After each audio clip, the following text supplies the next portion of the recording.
Welcome to the Gravel Lot, the place where bikes are for everyone. The Gravel Lot podcast is presented by Be Free Ride Bikes Apparel, providing a fully customized cycling apparel experience to provide you and your team the attention to detail and personal touch that you deserve.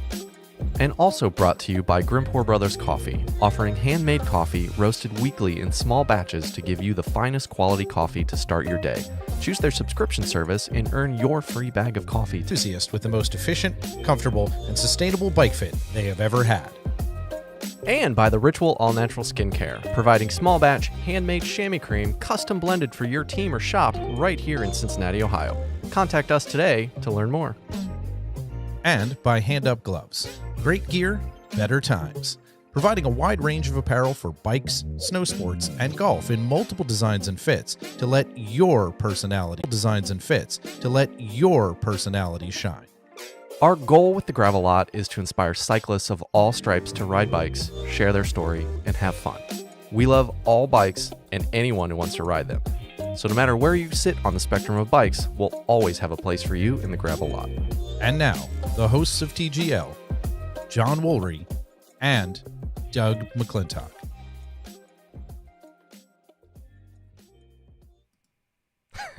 Welcome back to the Gravel Lot, the podcast for all things bikes, storytelling, and the place where no matter what ride you are on this week, next week, whatever week it is, you will always have a home here. I am John, the other guy is Doug, and we are so happy that you found us. So whether you are a new Pebble or an existing Pebble for a long time, welcome to the show. Hello. And if you Bonjour, bonjour. believe in what we are doing, press the subscribe button, share the show with your friends, leave your comments below, engage with us in this process, whether it's while you're listening to the podcast, whether it's while you're listening to the live stream. Put your comments in. We love hearing what you guys have to say. And if last week was any indication, it helped guide part of the conversation with your guys' feedback. So always super helpful when you guys get involved in the show. And now that we are off and running this week, we encourage you guys to engage, as we said, along the way. Leave your comments, follow us on all the socials: Instagram, Twitter, Facebook, Twitch, YouTube, pretty much anywhere, Patreon, all of the places. Search us. Yeah, search the gravel lot. And if you find an actual gravel lot is somewhere in Iowa or something that's not us, but pretty Let much us know. We'd like everything to start else. a ride there. We'd like to start a ride. Or it could be our new studio or our next studio location. And if you want to become one of our most loyal Pebbles, you can go to patreon.com/the gravel lot. I think it is. Again, search the gravel lot. And you can become one of our Patreon supporters, or you can head over to our Etsy store and buy yourself some new duds, like the shirt that Doug is wearing, the shirt that I am wearing. And this one, I think this one especially, because it tells the world that I want to look good and I want to feel good, but I don't want to pay $60 for a T-shirt. But also I want to sling dirt sideways, right? But also hold my beer on the off chance that somebody says you can't do something. So yeah, I think get the Brafa shirt, get the allegedly shirt, because it is going to be super relevant for today's conversation for sure. So also John mentioned Patreon. Head on over to Patreon. Thank you to all our patrons. You are amazing. You are making this thing happen for us, and making it possible for us to continue to fund all the back end technology to bring this to you. Thank you so much. So go over, join at any level you can. Any amount is appreciated. And when you're a patron, you'll get access to things like private videos we do with reactions and stuff that we've got going on, like in the planning and in the works. So you can get sneak peeks on all that. Also, give us a ring on our phone number, 513-400-5577. We got a voicemail from a robocall today, which just whatever. But we want more voicemails from you, Pebbles, to ask us questions so we can address those directly on the Patreon site. So with all that out of the way and the nuts and bolts taken care of, John, how has your ride been this weekend? I rode bikes this week. Yeah, we did. I rode with people, and it was awesome. It ended up being, I don't know what yours said, but it was like 30 miles because we did the climb up to the actual whatever that, I don't even know what that. Yeah, the lodge. Building, the lodge, yes, the giant building at the top of the hill. But yeah, it was the Cora Queen City Bike gravel ride in Shawnee State Park, right? Yeah, exactly. Scioto's right next to it, and I always get them confused because they both start Shawnee, with S. Scioto. To me, they're just east. And it was 30 miles, 2,800, 3,000 feet, something like that, of gravel, and it was awesome, and it made me feel normal again. And it was good. It was good to be around people, socially distanced, as it were, and start to, because I've said it before on the show, like struggling with that. Reopening my own mind of being comfortable doing those things again, and the bike just makes it so easy, because I found myself so many times doing what I kind of normally do on group rides, is just kind of riding in kind of like a different mental space and just being by myself, which is it always helps me kind of recharge, which is nice.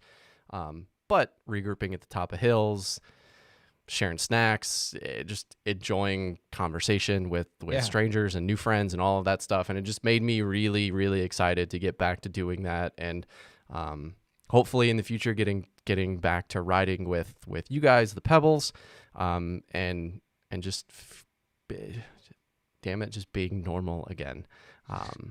It's good. How was yours, Doug? All of that, and then all of those feelings, all of those sentiments, all of those things, and then tap onto it. Ellen and I Ellen's like, I want to go mountain biking.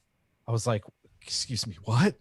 Yes. Oh yeah. Like immediately, because she's had a real rough time of it over the past, since August. You know, she had a really bad off at Davoo and went to the woods and hurt her ankle real bad. And she's still been coming back from that, but she did the ride with us on Saturday and then was like, no, I want to ride to Terrell. We'll ride the trail to Terrell and we'll do laps at Terrell and we'll ride home. So we, got the mountain bikes souped up and did that.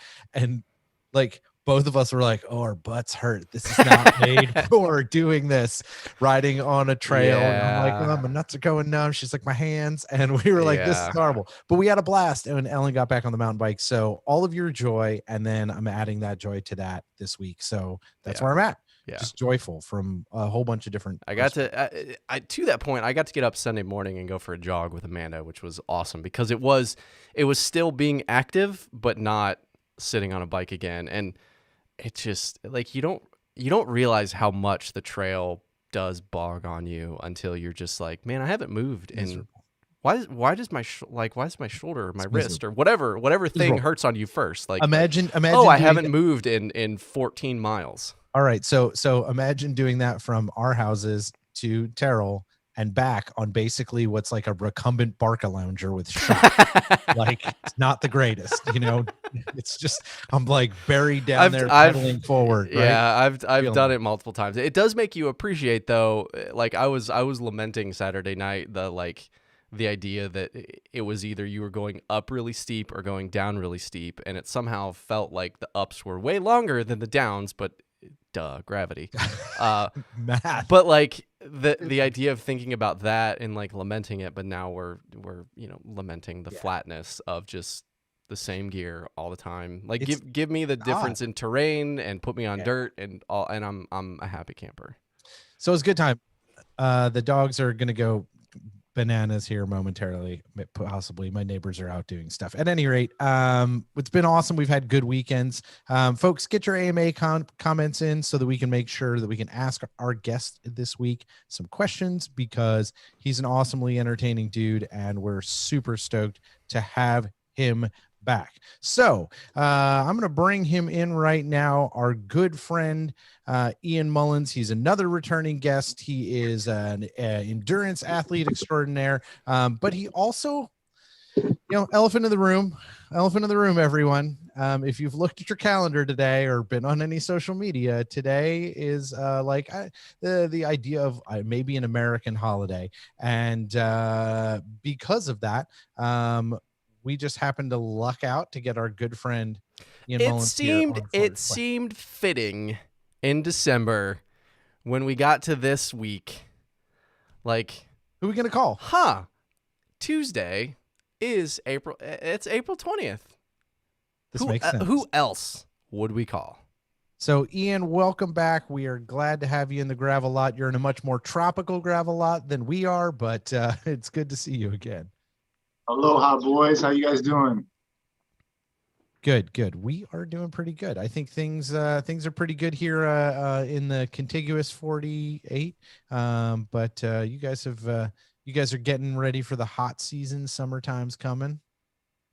Yeah, we just got through our big wet season, so we just had half of our North Shore fall over on top of itself. So, dude, when I heard that, I swear I was like, oh. Isn't that the spot that Ian wants to do the connection between the thing that he was talking about last time? I was like, oh, I better find out if that one road he had said washed away on the last show had completely washed away, and did it? So it did. They've fixed it, and it's kind of one lane. I think the bigger issue is that it goes down to Honolulu, which is one of the big kind of tourist towns on the North Shore. Not big, but it's one of the only business areas on the North Shore, and kind of cutting that off from right when we started to get tourists back, which was at the beginning of this month. That was kind of a big hit. So we can get to it. So it shouldn't affect what I plan to do. We'll talk about here in a little bit at all, but it definitely affected a lot of the North Shore businesses. And it just kind of every couple of years, something happens up there where there's a big, we had Hurricane Lane a couple of years ago, and we had a big, 40 days of, biblical floods the year before that. So the North Shore just gets hammered a lot. It's the wettest spot on earth in the middle of the island. So North Shore kind of gets all of that coming down right to it. So, other than that, we're getting through that wet season, and we're finally starting to get some tourists back here, which is really good for local businesses. Of course, businesses everywhere suffered, but a lot of the businesses here is tourist based. So, a lot of things had to close for, a full year or more. So it's good to start getting some business back. Well, and I think thinking about like it is the wettest place on earth, and the things that happen just not geographically, but geologically, when you have that much rain. It's kind of like how Northern Ohio or upstate New York has really big snow plows, and they can have 12 inches of snow overnight, but suddenly all the kids can go to school in the morning, whereas we get 2 inches of snow here in Cincinnati, and it's like Kroger's out of bread and milk for the next week. Yeah. You guys, not to say that you're necessarily a little bit more prepared for that sort of stuff, but I think because it does happen a little bit more on the frequent or on the regular, it's not as like a oh crap as most people think. It definitely still, anytime you have a business up there and it's just going to stop randomly for a week because the bridge is flooded. You know what I mean? And the other thing too is you can move snow with snow plows. If the bridge goes under, you're just gonna have to wait. You know what I mean? Until all that kind of goes out there. So also too, the pace here is a lot different too. Like things happen when they happen. So it's obviously frustrating when things like that do happen, but everybody knows that it's not necessarily the end of the world. And if we all stick together, we'll get through this type of thing. So it's the nice thing about the community out here. Yeah, and I think that brings me to something interesting, right? So for Pebbles, if you haven't ever seen Ian's previous episodes, Ian works in the marijuana industry, in cannabis industry in Kauai for Green Aloha, which is the island's distributor and manufacturer of pretty much everything. You guys have they give you one license for that island due to the size of people, right? Correct. Yeah, full vertical integration is what they call it. Yeah.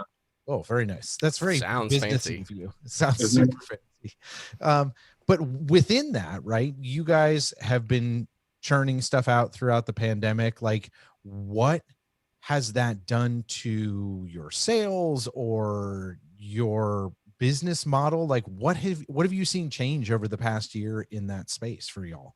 Well, the main thing is that, since we are, medical only, you do need what we call a 503 card here. It's a green card in other states or whatever, but, you need to get a card from a doctor. Usually that doctor is going to be a naturopathic doctor, seeing as cannabis is still a Schedule I drug, and Schedule I means that there's no medical efficacy to it, according to the federal government. So basically no MD is really going to want to risk their license writing a bunch of 503 cards. So there's a series of, NDs, naturopathic doctors that do that. And you can get a card for, a certain, amount of, conditions you have. But the number of card holders increased during the pandemic. And, I don't know what the uptick in that was necessarily, but also of the card holders that were on island, a lot of them started to use the dispensary as a resource. The nice thing about the law out here is that there's a caregiver law written into it. In the law, you're allowed to grow your own in your backyard as well as visit the dispensary. And the caregiver law allows someone else to grow a very small amount of plants for you if you can't do that at your location. So there's a good deal of people that do that on their own that don't need us, but we are a good resource for the people that can't do that, or the people that we have products that you can't exactly make in your home. So if you're looking for something other than flour, we're a good resource for that. So we definitely saw a lot more patients come in, and then we just saw obviously an uptick in sales because of that. But one of the main reasons too is because with every other restaurant for a long time being closed, every bar being closed, everything to do, other than sit at home and, watch Netflix, the dispensary became kind of popular during that time, and whether it's, patients, just stocking up on medicine, or whether it's people deciding that, I'd rather go to the dispensary and spend the money that I was going to spend, elsewhere here. So, we've been doing better, but at the same time, the government, likes to tax, people like us. I think our tax rate last year was very, very high, like in the 80s. So, yeah. So we're not, making money, we're not necessarily paying back, investors yet. And we think that will probably come once adult use or full recreation gets voted in. And we're gonna have to wait possibly till the governor kind of leaves and vacates his seat. until that legislation gets pushed through, because he's indicated that he would likely veto, any legislation, legalizing adult use. But we have a group of people that hold the licenses here in Hawaii that all are helping write that legislation, so that that when it does get put into use, it's going to be, it makes sense, and everybody's going to get a piece of of the pie, as far as everybody being able to buy what they want to buy easily, and not have to go through the medical system. So since we're kind of trying to knock this 420 thing out early and just acknowledge the elephant in the room, I'm curious, when you customers, patients as you call them, when they come in, do you guys have any visibility in terms of what their 503 or their green card is originating from? Like, yeah, so the way the program in Hawaii works is that you come to the door, and then you give us your 503 card, you give us your ID, and then we have you in our system, and our system is linked with the state as well. And so the state can see all of our sales, it can see everything that's going on in our grow, and so it can also see all the patients that we have. So it's a full system that way. So the first time you come in, you're in the system, and we check your card every time. If you're from out of state, Hawaii has a program where basically you put your out-of-state card in their system. They check that it's valid, and then they give you a temporary to come to any Hawaii dispensary. So anybody from out of state, it just usually takes a day or two. So if you're going to walk up to the dispensary and think that you're going to use your out-of-state card, you should probably plan ahead a little bit. But we do serve planning. Yeah, not always the pothead's best mission. Or just people on vacation. Sure. I mean? Right. So, and in all reality, you're not going there to do it recreationally, folks. You just got to be like legitimate need. And kind of where I was going with that is if you guys have any sort of visibility into if there is an uptick in sales, is it related to behavioral things or anxiety or anything that is kind of like cascading down from the pandemic? Patient confidentiality, so we don't really know unless the patient volunteers to our bud tender or whatever what their thing is. So we're not really going to know. We can know based on the products we have. I mean, we have products that are specific to certain conditions. We have products that are specific to people that need sleep.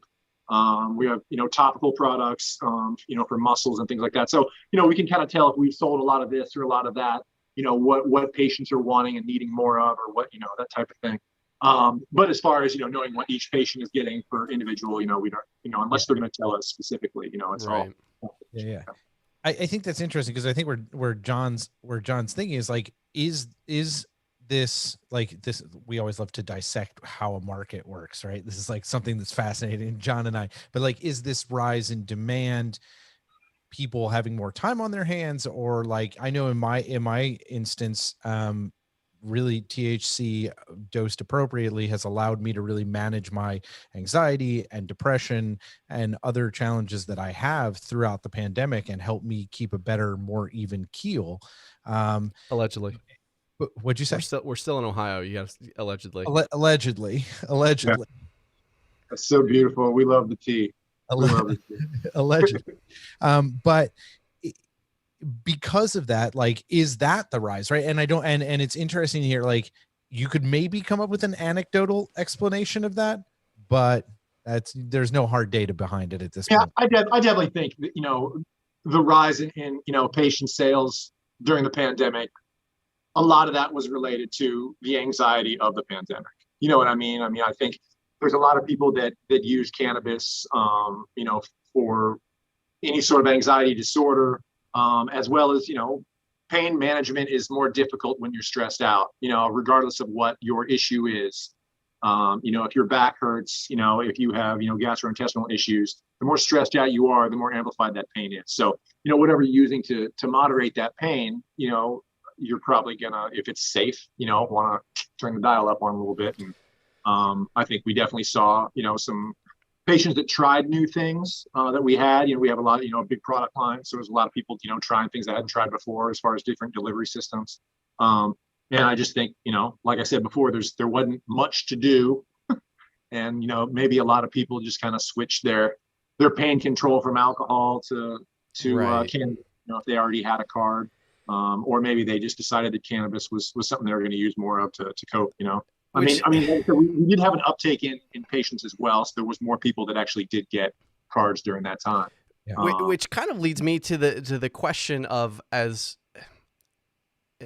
I mean, I've said it before, like my company is the primary domestic distributor of all of the COVID-19 vaccines, and so like almost on a daily basis I'm getting reports of the negative feedback, or I don't trust this, or now we're getting to the point, like in Ohio specifically, where we still haven't gotten to 50%, and it is wide open, and there's companies and restaurants and all of these organizations holding vaccination clinics, essentially like begging for people to come get it. But there's so much distrust and whatever you want to call it from whatever that's come in the last 18 months or so, around the science and around the kind of chemistry behind it. But it seems almost ironic that you guys are seeing an uptick in this thing that has been, for as long as I've been alive, 40 plus years, which is probably 60, 70 years,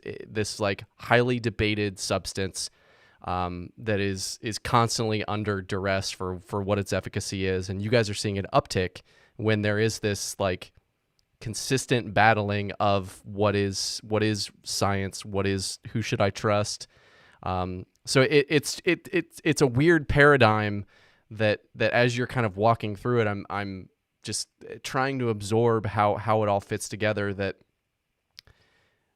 the government and big pharma are putting a vaccine together, and there's a lot of people that don't trust it, but you guys are seeing an uptick in kind of the intake and new customers coming to you. Interesting. So like, is that a bellwether to maybe people are going to start to actually accept that THC has medical efficacy, and like, was the pandemic a way for Green Aloha to kind of move the needle from a kind of PR perspective, to put people in a position to where they don't have a fifth of gin or something like that to manage whatever pain that they've been managing for years? I don't think necessarily it's it's a big leap for sure. Yeah, no, I think we'd get the trickle down effect from that, but I think plant medicine in general, I think, is being a little bit more accepted. And when we kind of accept that most of our big pharma, most antibiotics, most things like that are actually plant derived initially anyway. Yeah. So I think the fact that plant medicine in general is getting a little bit more popular. Also, I think too, the fact that adult use or recreational use in this state is kind of right around the corner. And I think a lot of people understand that, it might be a year away, it might be 2 years away, more realistically. So I think more people are understanding that, look, there is a system here that works, where you can go into the dispensary, get tested weed, know that it's, clean, know that it's fresh, know the lineage, know the strain, know the terpenes, know exactly the cannabinoid content, know that. And just walk in and buy it like you're buying, milk or buying cheese at the store. And I think people understand that if that's the medical system and they qualify for the medical system, we might as well take part in that until this recreational system, is adopted. Yeah. And I think part of that is adopting, plant medicine a little bit more and accepting a little bit more.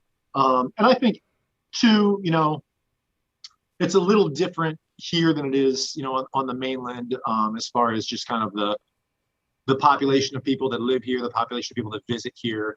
I think it's a little bit more accepting of it here, and of it being used either recreationally or medicinally or spiritually is, a big thing out here as well also. So, I think out here, the climate's a little bit more accepting of that. And again, I think, maybe just the pandemic was one of those things that, made people kind of examine, exactly what's going on with their health, what's going on with, their mental health, their physical health, and what things could possibly help that. So, I definitely think that's a possibility. We definitely have our share of people here that, are not into the vaccine for, whatever reason. Sure. So, there is that. There's a lot of kind of different health camps out here as far as who believes what, and if crystals are going to help things, and sure. I was just going to ask what the Venn diagram of vaccine denier but THC user would be? Like how I don't big know. it like Yeah, I is don't it know. like this? Well, I think Like we have are they wide apart? we have to throw the third one in there. That's like Yeah. the conspiracy theorist, Yeah, because yeah. you know the overlap of the THC cannabis user and the conspiracy theorist sometimes gets pretty big. So you throw the Weird. anti-vax, It's weird. It's weird. I don't like Like that at all. 100 memes right now, Ian. That's not Yeah. so here's the deal, right? You know, this leads me to ask this, right? Okay, you have had a rough patch here. You hurt your ankle real bad. You go to the doctor and be like, yo, I need to manage my pain. I will not take these things because I have history that, you know, I don't want to do this stuff. Give me a medical exception because I have undergone surgery in my freaking foot. Like, Yeah. I assume that you could get that for your 503. Yeah, I mean, I already have one. I already have a 503 medical card, you know, so I'm allowed to use cannabis, you know, medicinally, you know, as much as I want. And I did, of course, use it at that time, but I use it for, you know, I have IBS and ulcerative Yep. colitis and things like that too. So, you know, I use it for that as well. But yeah, they,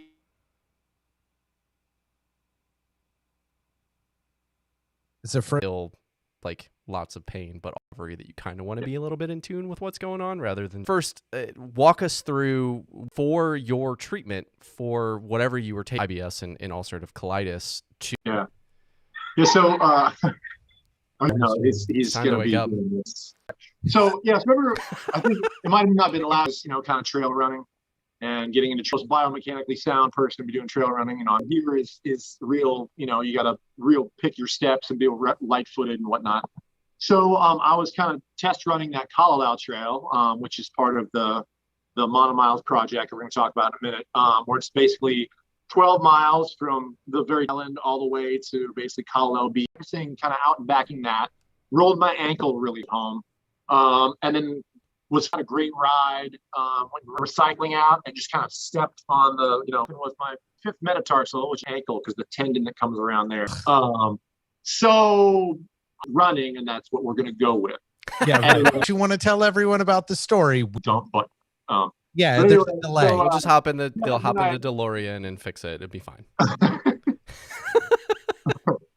all right, Monty. So anyway, we went to the doc, and the doc was like, yeah, let's just see if it heals. And after about 4 weeks, they're like, yeah, I'm gonna be, you know, you're in a boot. I'm gonna walk in boot.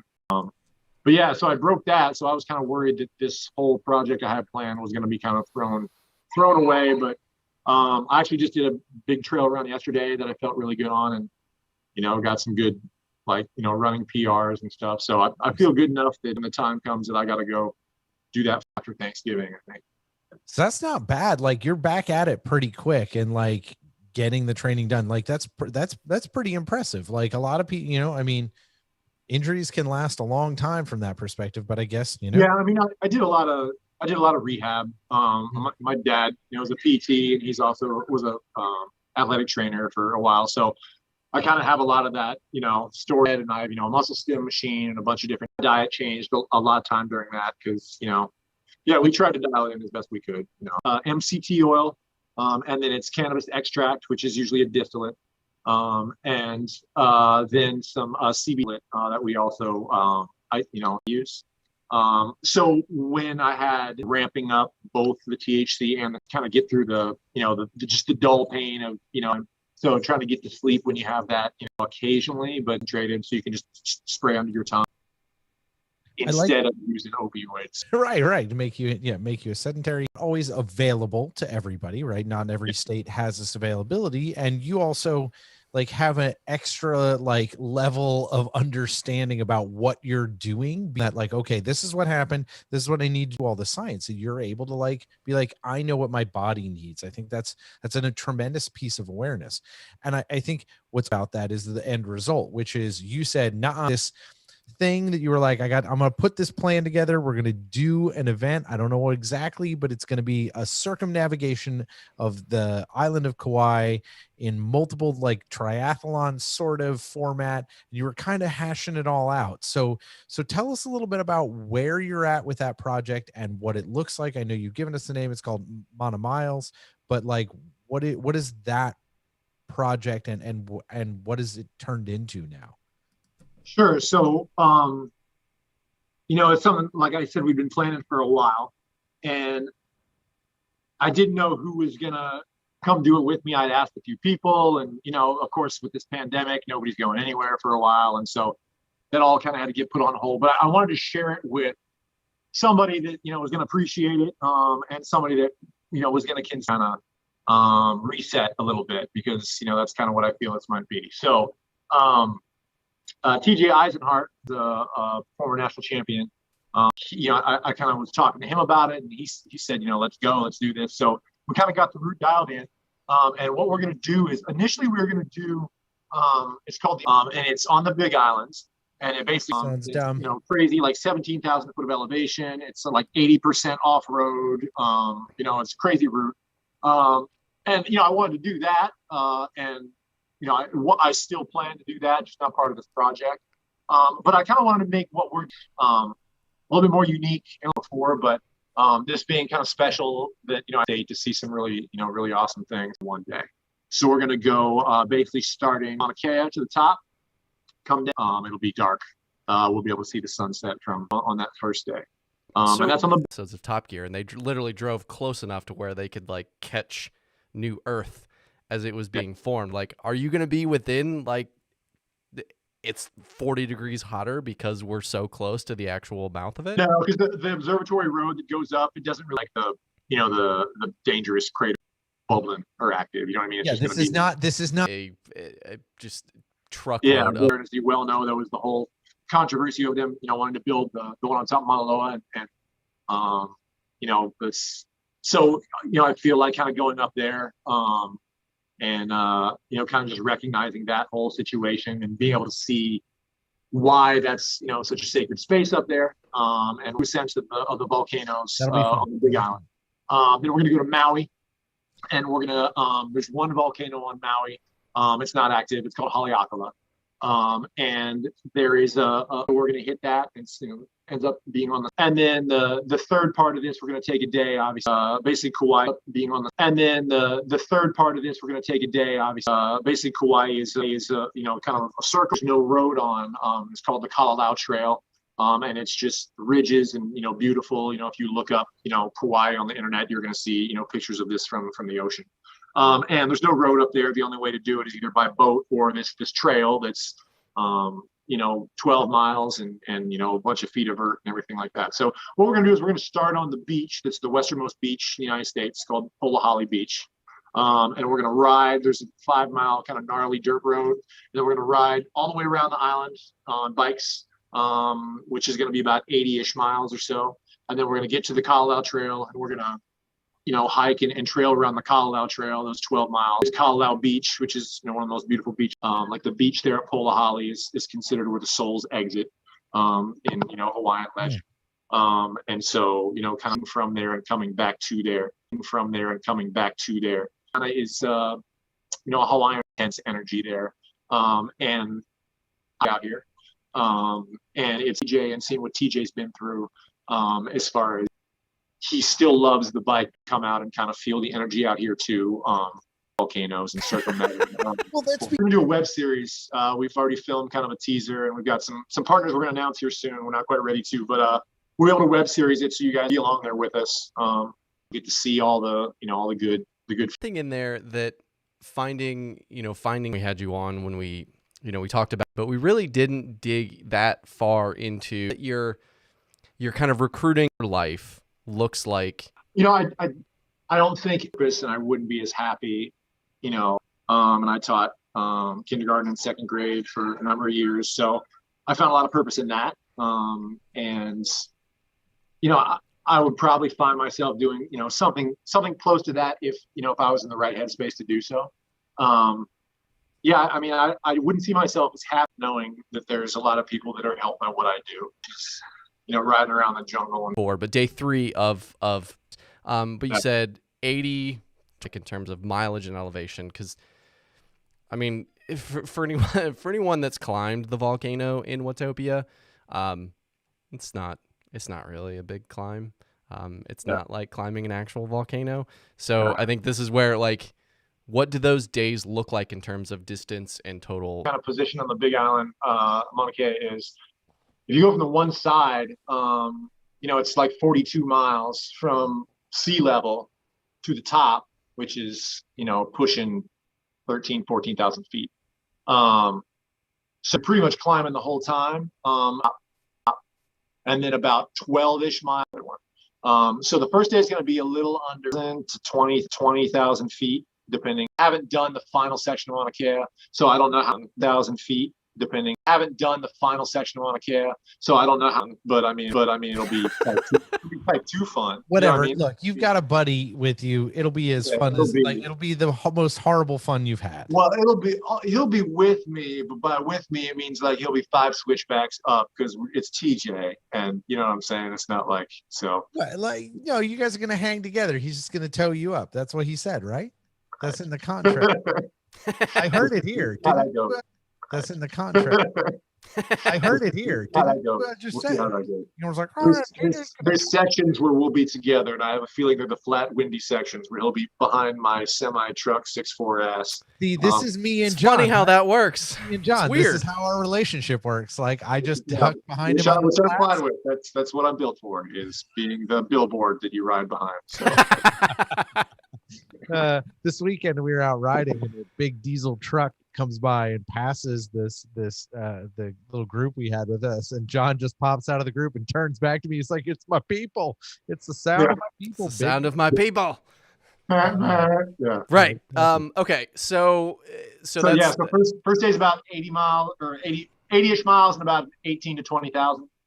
And the second day is going to be about 20,000 feet, and it's going to be about 65 miles, but 35 of that's going to be on dirt. It's going to be that backside dirt climb. Right.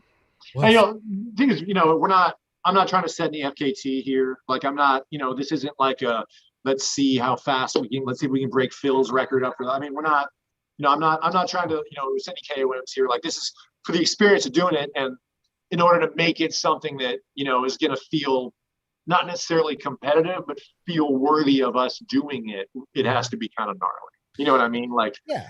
So that's kind of the like, reason. Well, I built a ramp in my front yard and I jumped off it 100 times. That's not gnarly enough for the thing you're trying to do, right? Yeah. Build a fire pit, and then, Right. So, yeah. So that's kind of, why we want to do that is, like, anybody can come ride up Haleakala. A lot of people do, and I've done it. It's great, but I kind of want to do something a little bit special where not everybody can ride up Haleakala from 2 sides in one day, and get to experience what you're able to experience on the bike, just because of the time you've put in over the years. So that's kind of one of the reasons why I kind of picked the routes we did. So everybody, be very clear, Ian and TGL will be sharing the snot out of whatever Ian's doing and making sure where you can come see how this project unfolds with the web series and all the media around that. So Ian will be getting that. We'll get that to you, Pebbles, because we know you guys want to watch this, because it's just a thing. It's a insurmountable obstacle that you have built of your own devising, and you're going to go conquer it and enjoy the experience. But this brings me to the next piece of this, which is experiential everything, right? Lately, when we've looked at this, like especially even kind of this podcast, like we beat the teeth out of everyone kind of in the racing world, because we've had a series of guests that have led to and it coinciding with things coinciding with things happening where racing sits right now. Yeah, and I think it's important that we have, and I think it's important for everyone to think about where that stuff stands for them personally. That's fine. You guys all know where John and I are on that. But that being said, we are in this weird space where we haven't raced for a whole year, right? And now we're just starting to see some mountain bike racing as everyone's qualifying for Tokyo, right? Like summer, there's all this tension and all this stuff around racing, not handling things well. Do we actually even need to have our racing entities as a thing in our lives. You guys are building experiences that are inspiring people. Do races even need to exist when they don't have cultural relevance in the same way that they did right Well, now? I think I want to jump in and say, do we need to look at them as the pinnacle Right. of like, do we need to look at them in times of duress to guide us as people who love to ride bikes and have fun and go experience those things? That's far more succinct, John. Whether it's pinning a number or not, you were definitely leading towards of like, do we? I mean, it's like, But I do we think need it's it as the poster on the wall? Is that yes. the thing that we need to be following right now? Because you guys are doing a project that to me sounds super interesting as a person who cannot do any of those things. I also cannot do what Wout van Aert did. Like, that's not what I am capable of doing. But do I want to watch him, or do I want to watch you and be like, I could go do that in 2 weeks, right? Like, are we shifting? Are we moving in this space where we can reconsider how this aspirational piece of cycling is set up? Yeah. I think, anybody that's in the bike industry, in the sales industry, knows that, the majority of sales in bikes are in the, sub $1,500 range. And all of us that are into the sport think that, the top end bikes, the very top end of the sport in racing, that's what the community is. And it's such a small percentage of it, number one. Number two, with racing kind of not happening for a year, and all of us that love bike racing, and love watching it, understanding that there's other things to do to appreciate, being on a bike, being, just basically showing that the bike can be used other than just a competitive tool. And it can be used other than, just a tool to be fast or to put out the most watts. There's people that just enjoy being on a bike that do it at 8 miles an hour. Well, and you know what I mean? And statistically, like, there's a lot more of those than there are of, there's one Matthew Van Der Poel. Yeah. That's a very small sample size. Super small sample size. Yeah. And we see, all the memes of the, like the bike bro memes of the, like the shaming people for having, this grupo or it's cycling just kind of by nature is not an inclusive sport. You know what I mean? Which is funny because it's a tool that everybody gets and everybody has from the time they're really young. But as soon as you start to be an adult with it, all of a sudden, like, oh, do you race? Are you in a club? Oh, that's the bike you have. And I think that kind of elitism is what, shoots, everybody in the foot. I think that the Lance era, when there was a lot of sales in bikes, just because that was, popular, it was marketed well by all those brands. There was a big uptick in sales during that era rather. A lot of that was all competition based too, as people watching the tour and, things like that. And there was very little like, focus on anything other than performance oriented bikes, and now not only did this kind of gravel was already on the rise when the pandemic hit, obviously, but I think people are realizing now that enjoying a bike isn't necessarily, if you're a bike enthusiast, if you're, into cycling, that doesn't necessarily have to mean that you're into competitive cycling or you are going to be competitive or that you have to follow and do the same thing that competitive cyclists do. If you are, that's great. And we've all been there, of course. Some of us still are there and some of us, still like geeking out on watts and things like that. But for me to say that you just riding your bike on the bike path on a Sunday for 12 miles, like you shouldn't be excited about that performance, like that's, like there's an elitism that kind of has to go away. And I think that racing really adds to that. And I think there's the grassroots event that really kind of show that, that's not the vibe there. And that, we're all here to enjoy this, a lot of those grassroots event, like, there's not a lot of prize money, it's just kind of how like mountain biking used to be like back in the day. Like you show up and you're clearly spending more money to be there than you are, which is so, and the other thing too, is that you look at all the pros over the last year that have had no races. and what they've had to do to, I hate this phrase, but to stay relevant or to make sure that their sponsors are happy with their investment, because when you're in the racing game or you're in the sponsorship game, it's ROI. And it's, if I'm giving you things, or, if I'm even paying you cash and I don't get anywhere close to my return on investment from that, then you're not getting anything next year. Yeah. And we've seen a lot of people do really well with that this year, not racing.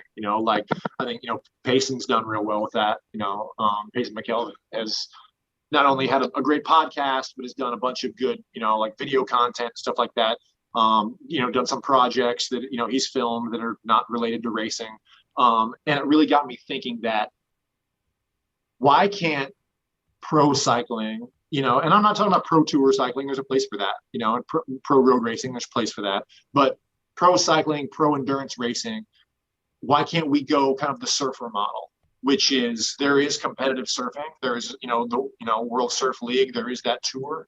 But there's a whole bunch of guys that don't competitively surf, that just go on, surf missions to all kinds of different breaks all over the world. We're going to go ride that super giant wave off Portugal, right? Like, exactly. They're going, guys are going to Nazaré. Guys are going to, Shipsterns Bluff in Tasmania. All these great spots that are, it's just to get footage of them riding a gnarly wave, and the footage of the trip itself and all that involves, and it's not just putting on a bib and paddling out and trying to get your heat in. There's a lot more to that sport, and surfing's figured that out, and there's a lot of money in that side of the sport where there's big wave guys, there's guys that just go on surf missions that just do things to get content for it, and they're not, a lot of them don't compete at all. And so I don't see why cycling can't go that way, where there's guys that just go do big gnarly things. They film it. Obviously they have sponsors that are paying for the footage to film it, and they don't have to worry about that kind of stuff. But that's where the money goes, instead of to race fees, instead of traveling to the race, instead of plane flights and stuff. We're going to go do a big project in Moab or whatever. So and like I said, Payson's already proved this. I mean, he's done a couple projects this year that are super awesome. He did the FKT White Rim one last year, and then he did like a project where he tried to do an FKT on the Colorado Trail. And it's all just, why can't that be what the sport is also, right? Instead of, oh, you didn't get your UCI points this year, you don't have a pro license. You're not relevant. Yeah. And this is, to me, this is what like, as somebody who like fancies himself a marketer, like, this is where I get frustrated. I think everyone comes at bike racing and whether it's European leadership or it's domestic leadership or whatever axe you have to grind, everybody comes at it from a different perspective. This is the one where I come at it from, in the sense that Red Bull and companies like Red Bull that have really built a brand around showing a lifestyle. Like, Red Bull's not advertising a drink. They just put their logo everywhere on cool stuff that's interesting for people to watch and shows this like potential of the human experience, and they want to brand that as Red Bull or Monster or whatever it is. And they're basically showing the pro peloton and all of these elite riders, whether you're elite level to go win Flanders, or elite in the sense that you can make enough money as Joe Schmo creating content as a pro bike person.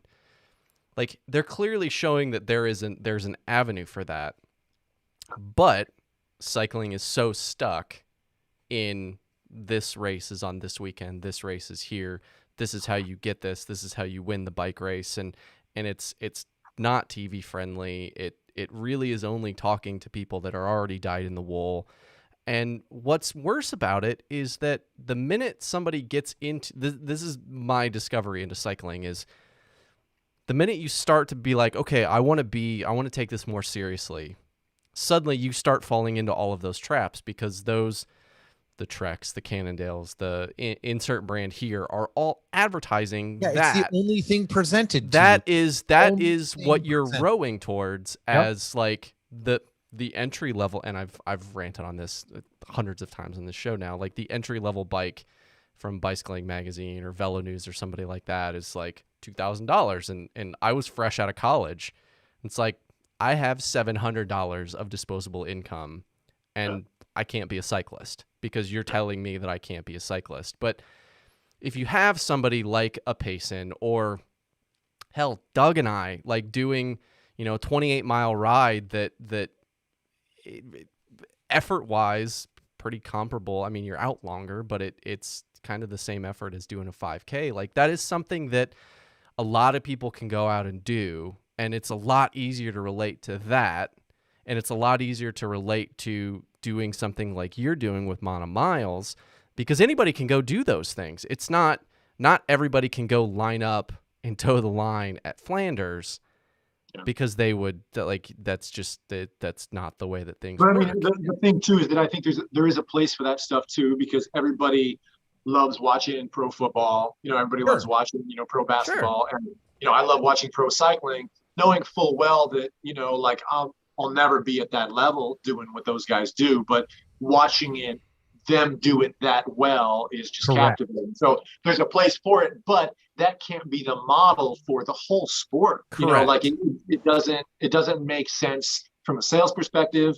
And also too, like in this kind of day and age too, like you can't make people feel like they're shamed into not doing something. Right. Like Exactly. there's a lot of movements now that just want, it to be accepted that like I'm on a bicycle. Like is that good enough for you that I'm on a bicycle? Do I have to be this way or look this way or have this? Like, no, like, and then, to John's point about, it being cost exclusionary, like opportunity is, kind of everything when it comes to sports like this. And until the sport is able to, and I know there's a lot of moving cogs to this, but until it's able to get the costs down for the entry level to the point where it makes sense for an entry level bike that's not going to just be a piece of shit in a year and a half. Right. That's a Christmas gift that somebody could consider buying for their kid. You know what I mean? As opposed to being like, I'm not going to spend $2,000 on this bike. Yeah, and I think that there's like the trickle down piece of that is that, again, it's that pie of getting, yes, you don't make as much money on a $400 bike as you do potentially as a $10,000 bike, but when Specialized launched their Uber Light, I forget what the name of it was, when they came out with their $10,000 bike last year, they were very upfront in like, we don't make, like, it costs us this much to make this bike. So yeah, those brands make all their money on the cheaper bikes. Right. So they're not making that much money on S-Works. And that's the thing, but you open a magazine and you see the shredded dude with like 17 calf muscles in the ad, and he's riding the Uber bike that has, electronic everything and unobtainium this and like all of these things on it that aren't relatable to a regular person. So if you're just like, I think of the person that's just cruising down like for us, the aisle at Kroger with all the magazines, and I know I'm dating myself now, but there's still a magazine rack.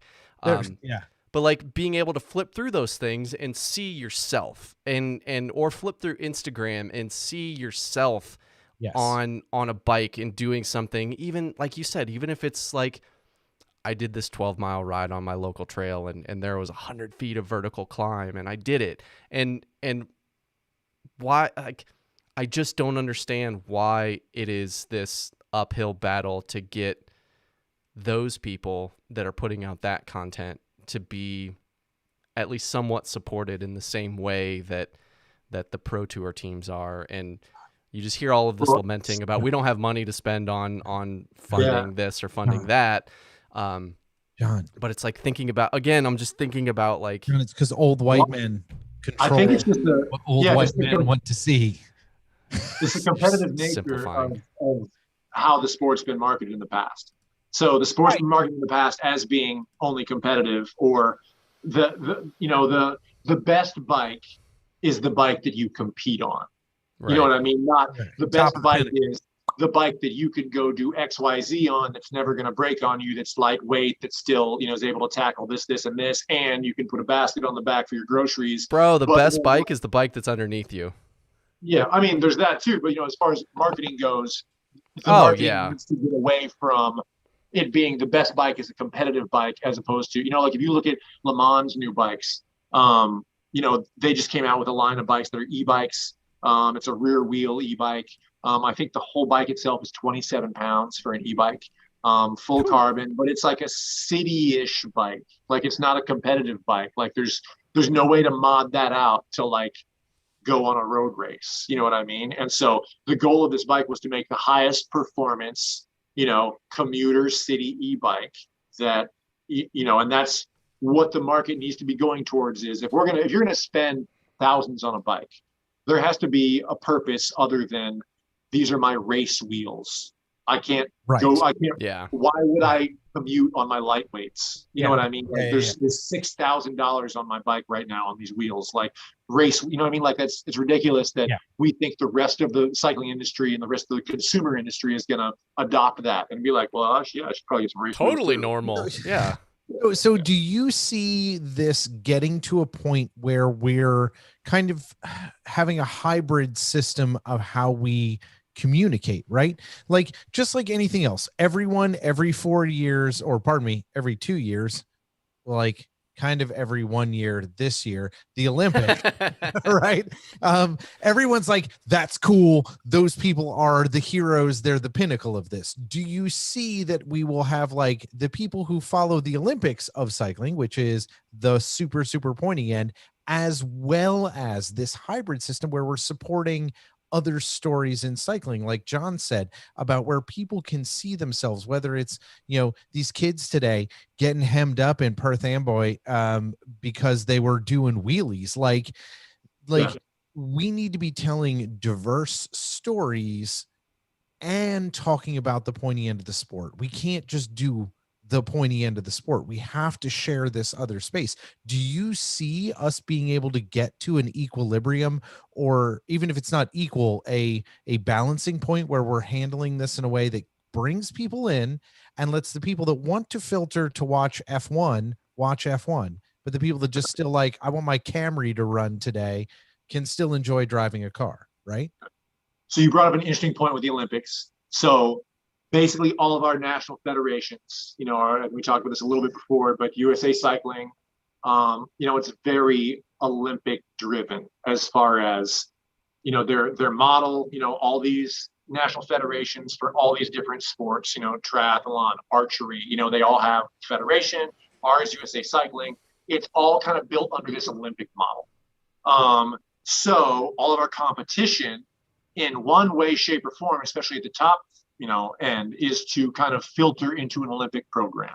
I mean, that's why USA Cycling has, their juniors program and all these things to kind of filter up to the Olympics. Now, we're talking about maybe sending 2 Americans, 2 males and 2 females to the Olympics in mountain biking. You know what I mean? So we're talking about 4 people out of all the members of USA Cycling. Right. And then all of the people that enjoy cycling in general or off-road cycling in general. So we have to understand that USA Cycling, even though as racers, they've, help us structure certain things, they don't control all the marketing for cycling in America. And what they do is they barely control their own. Let's be very clear. Yeah. You know what I mean? But we can't let USA Cycling be the model for, what people see as, inclusive, obviously, or, what people see as, we can't rely on that at all. So basically what has to happen is consumer brands have to recognize that this, this growth of recreational cycling, of, barely competitive, but endurance type cycling, like gravel cycling, just basic get on the bike type cycling, all this kind of stuff. They have to recognize that that isn't tied to competition and that it's marketable in and of itself. And consumer brands have to figure out a way to start pushing that. It's not up to our racing federation, you know what I mean, to control that. It's up to them to control what they can. And, we obviously have our opinions about how they do that. I think there's a lot of people there that would like to change the model for it. But as I said, it's under an Olympic model. There's only so much you can do there. You know what I mean? Like the IOC might be one of the most corrupt organizations to exist, ever. So, that's the model. That in the European Super League, but we won't. Yeah. Well, yeah. Basically, any European-based sports model. You know what I mean?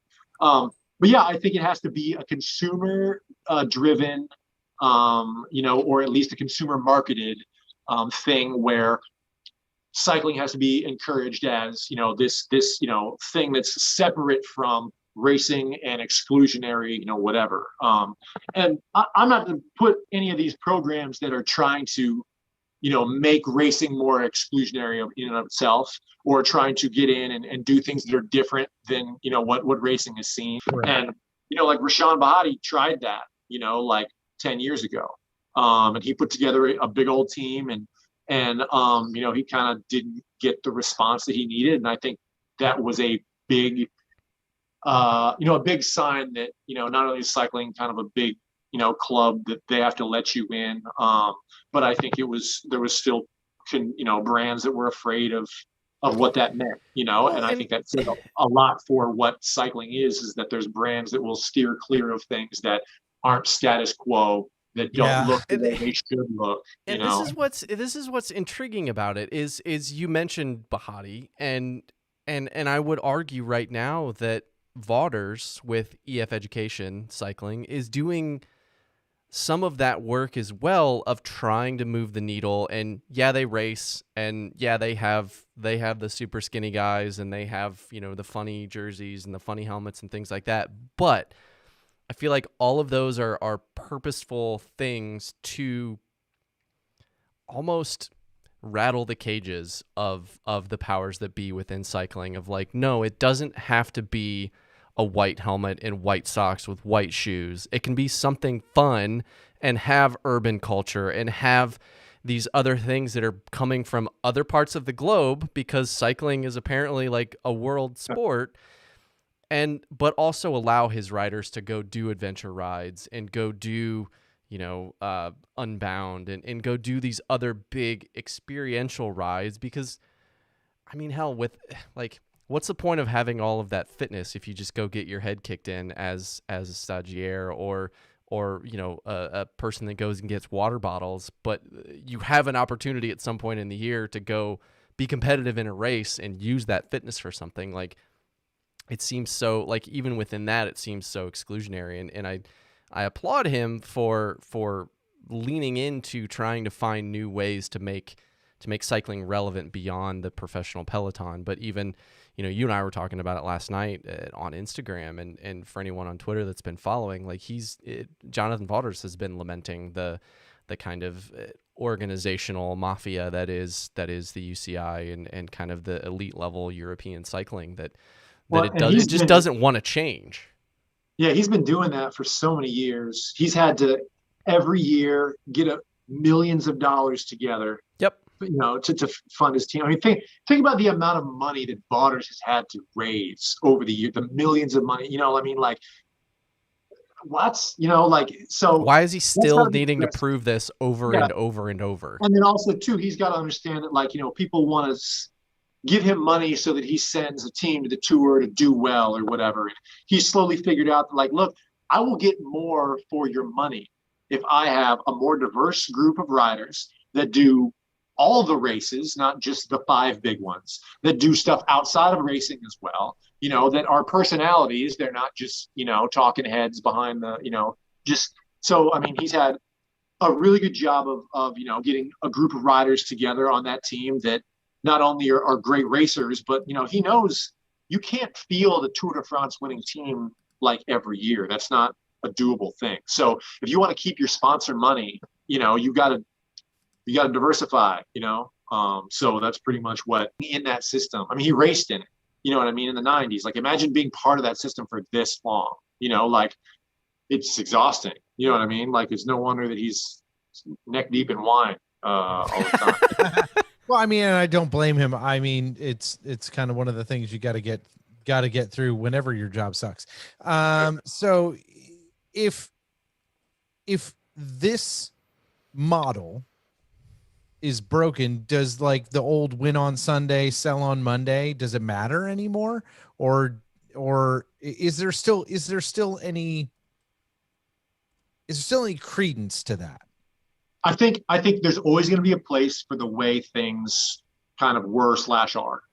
There's always going to be a consumer market driven by that. There's always going to be, people that are going to support it. It's always going to be there to some extent.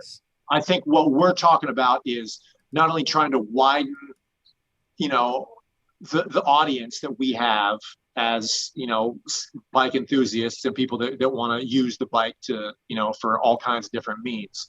The only way to widen that audience is to get away from the competitive model, and is to, if you want to show anything competitive, show someone competing against themselves, against something crazy that is something good to look at, instead of, Red Bull Rampage is a competition. Sure. But no, we're not really looking at that like this is something that I'm going to go do next week. You know what I mean? No. So, you have to look at certain parts of this sport as are just going to be pretty things to look at. Yeah. You know what I mean? And, Red Bull Rampage, the Tour de France, things like that. Like those are great. There's a place for that. There's a place to market those. But there's people that want to ride their bike that aren't going to be on that type of level. They need something else to relate to. And that's the slice of the pie that we need to start feeding, or at least start, showing that that's something that we can address with that community, and not just address the community that's into racing and being competitive. And it feels like, and I think part of this is we all have to take ourselves out of the equation a little bit, because we all might be too far down the rabbit hole in a lot of these cases. Fair, John. That's fair. But it feels like those winds are turning. But again, like my job, for example, is the company is so big that I think about it in terms of like the super tanker that got stuck in Suez. It's not a matter of just put the boat in reverse and back out, because it's so big, it's so heavy, it's so just overwhelmed by the inertia and just the raw physics of its existence, that it doesn't just turn around on a dime. And so I think the things that we're seeing are being driven by some of those, I've called them speedboat companies, I think, before on the show, like those companies that are able to pivot quickly and be able to support some of these types of things with lower levels of commitment, and whether it's just giving somebody product or things like that to promote the brand for what they can actually afford and achieve. So it feels like we're moving in that direction, and as much as possible, I love giving credit to the brands that are trying to step out and do these things, and we've had some of them on the show, like thinking of State Bicycles, Kind Human Bicycles, people like that. A lot of our partners are kind of the exact same way. Hand Up Gloves obviously is top of mind when it comes to that, in terms of just somebody that's willing to put, You have a glove. Gloves for Good. Great. Yeah. Great. Perfect example of that. Gloves for Good. Hand Up Gloves. But I think we all kind of have our own perspectives on it. And I have the brands that kind of stick out to me, but for all of this conversation, like, who do you see from your kind of lens on this, Ian, as folks that are doing it well, whether it's bike brands or like surfing. Maybe having nothing. Yeah, surfing. Like if we're using that as a model, how do we take some of those things and kind of make them our own and figure out how to kind of exploit them for our hobby? Well, it's for good. Exploit them for good for our hobby. Let's be very clear. We exploit them for evil, but that is a different podcast. That's a UCI. Yeah. Yeah, it's funny you mentioned that, because my bike sponsor this year, Bolt Cutter Cycles, they were based in Utah, and they basically decided that they were going to move, and this was probably 6 months ago. They're going to move to Bentonville, Arkansas, and of course with all the movement in Bentonville, for it to be the new cycling mecca, and all the money being pumped into the trail system there. The World Cup going there, the all that kind of stuff. So looks like a good business decision on the face, yeah, right? And also too, Utah has its own, problems with being in Utah. So, like he decided, hey, like let's do this. So went there, and then of course, we have what we have recently with the legislation, the anti, anti-gay legislation that I'm sure everybody knows about right now. But so put them in a real hard spot because he moved there to try to help be supportive in that little kind of blue pocket in that red state of the cycling community. And there's Allied, there's another carbon brand there as well. And he didn't want to step on toes, but they wanted to move in and make sure that there was other brands represented, and that that this can be a place where brands can move and grow and be a cycling place. So that happened recently, and he was really torn about the whole situation because of all the support that he given his brand moving over there. So they printed up a bunch of T-shirts that they're all giving the money to the ACLU there in Arkansas, and he's kind of basically just listening right now, trying to hear what the conversation is going to be. The best way to kind of be somebody in that situation is to listen and to talk to the people that are affected and figure out the best way forward. We all kind of want that knee-jerk reaction, and even I had a lot of it too. That's just like fuck anybody that's going to that race, fuck that race, and my buddy Ty Katie is the promoter, and Ty didn't know, and Ty's from California. He didn't know that kind of legislation was going to come down. I mean, yeah, it's in a red state, but are we now just not going to promote any bike races in the South because they could possibly, like, what are we doing? Right. Tennessee today, it's like we got all these challenges, right? Yeah, like now we're only allowed to race bikes in Colorado and California because of so. It's just kind of the United States, two states of Colorado and California, and there's a lot of performative social media stuff from people that were at that race, and it's kind of like it's April. What I'm saying? Like, I understand this is the first race in a while. I understand there's U.S. couple of points in the line for whatever that means for you, but there's better times to jump in and be a part of the bike racing community, and it was kind of like everybody was all primed for like Bentonville, all primed for this race, and it's disappointing to say the least, but also too, like, I think this is where we have to decide like what's important to us as consumers of race media. Yeah. Like, I mean, we're, like it just kind of depends on what's going to drive what keeps us in that side of the sport, if at all, and decisions like, hearing what the the CEO of USA Cycling said, or and I know I'm not trying to shit on the federation this whole time. There's a lot of great people there, but there's a lot of decisions being made there that we've all talked about that are really disappointing, and it's really hard to get behind a federation that's trying to promote racing when you see kind of disappointing decisions happen on a regular basis. Yeah, but Ian, this isn't exclusive to US cycling, right? Like, Kevin Reza earlier this week came out and was like, yo, hey, nothing's better. Like, I appreciate that everyone talked about BLM last year, but nothing's clearly better. Like, this isn't a thing in this space, is that we're thinking about taking parallel paths, but de-emphasizing the one that's always been emphasized, right? The parallel paths are to say, this is fine. Racing in this important piece is fine, but it also has these problems and these issues, and we need to consider those. Yeah. And to your point earlier, Doug, it's like, it's like trying to go camping in this year's, Mercedes F1 car. Like, you're just asking, right. You're asking too much of that thing that's built for something very, very specific. Okay. And to think that those athletes participating or that are training or heading towards the cross World Cup or the cross World Championships or anything like that are somehow responsible for carrying a message for the greater good of humanity it's too much to put on that specific group of people. Correct. Also they do have a responsibility to speak on other people's behalf because they have a platform. So it's this fine balance, right, where they need to be. Right. It's like you need to bring the podium down for those folks and take some of the burden off of them, but then give it to the Aishas, the Taras, the people like that are speaking those truths and are living those things every day.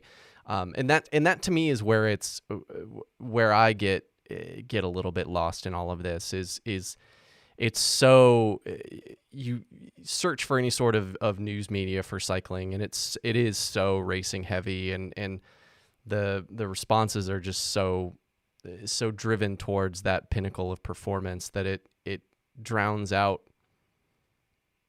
anyone that looks like a regular human being. Like pro bike racers don't look like humans. You know what we hear in the media, bicycle related, that's not race related? Somebody was killed. Yeah.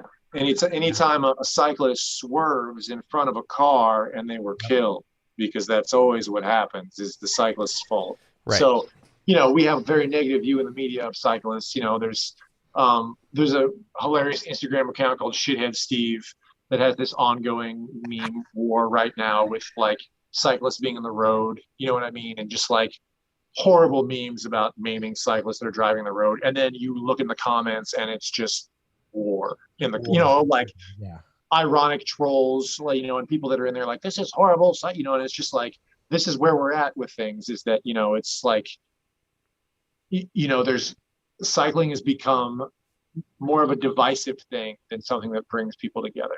Like it's easy to say, I hate that cyclist on the road for taking up the road, rather than, well, that's cool that's their mode of transportation. Yeah. If it takes me 3 seconds to get around them and I have to be aware for a second, then, like it just, it's just baffling that that's where we're at in the world, is that people that ride bikes are assholes, like that's the connotation from the general media. But that's fertilized in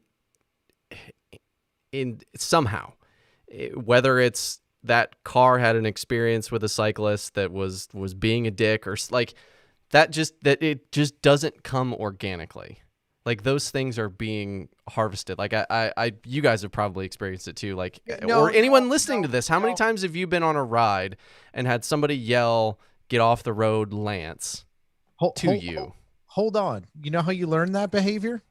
It's like that commercial of the dad and the kid. He's like, how the hell did you learn how to do these drugs? He's like, I learned it by watching you. That's how that happens. Your dad yells. I'm not saying anyone on this call's dad yelled at a cyclist, and you were like, haha, my dad's cool. So you start yelling at cyclists. We start to create these narratives and we put these things. It's systemic. It's endemic. It's also impatience, it's people that don't understand that, just sharing the road and impatience in general,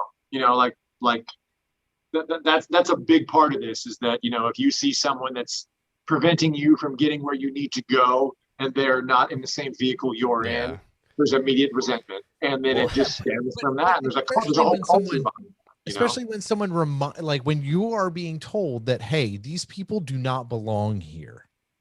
We have to change that narrative. Well, and gets changed by changing the way we bringing it back, Doug, to your point is that to me is why it is so much more important to have your professional cyclist, if we're going to define that as somebody that makes their living riding a bike, whatever that bike specific thing is, whatever that bike specific thing is looking more like a regular person and doing more regular runners on the show, or like person things like runners on the show. We're like, what is our how do you give platform to those folks that are a freak and to be further than like, man, that is really impressive, I got a power meter, further than like, man, that is really impressive, I got a power meter and I can't even do that for 10 seconds and he just did it for 20 minutes.